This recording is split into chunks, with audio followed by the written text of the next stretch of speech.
Hi guys, neta karon sa among garden. So mang-harvest ko og sitaw. Daghan ang sitaw diri karon gahapon nahuman ko og harvest. Sa first na kong harvest. So kani second time na ning harvest. So sugdan na nato ang atong pagpang-harvest. So makalingaw kay ning harvest guys. So dinhi na ay mga beans na nagmix na ni siya na pod green beans, itong bush beans. Ganahan ko sa bush beans, lami ni siya i-stir fry.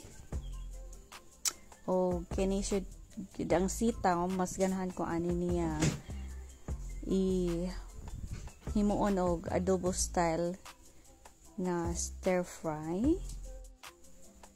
So buyag kaayo siya, daghan kayo unod niya tag-as. So healthy siya. O gula pud ko nakita nga mga insects. Ano niya nga di pareha atong last year nga ay bugs. Karon buyag kayo. Gahapon nag-ulan so karon naka-harvest ko usab. Ito sa ilalom na day napoday mga kuan dinhi, mga bush beans nga nagtago. O dito sa luyupag yun na ay mga green peppers o katong peppers na lami siya pang tinola na apod. So diri na po to sa pikas nga side ay kini siya medyo gagmay pa pero merong unod. O napod diya sa ilalom. Kung di ka di mo tanaw lilion gyud di mo makitaan. So primero niya nga bunga medyo na gulang na. Ay napod tay butternut squash nga paabuton. Medyo dagko na. Nagdiri nga side medyo taas-taas. So kinahanglan tikid ang tani. Diri dapita dinhi sa wall pari daghan akong gitam diri kay para provide lang siya sa tuang side wall kay kini siya dapita diri gyud magian ang mga ang adlaw. So tanom na ko ni sa tuyo para na ay provide nga shade diri sa window sa balay.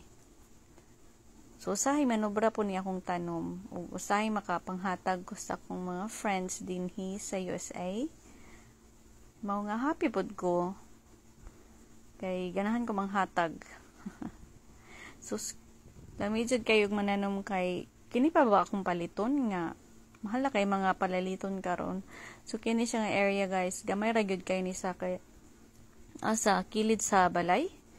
So, akong gituyo gini og tanom ang mga sunflower tungod kay sunflowers mag-provide ni siya og mga shade o gihatag po nako ang uban nga unod ani sa among mga manok as a snack og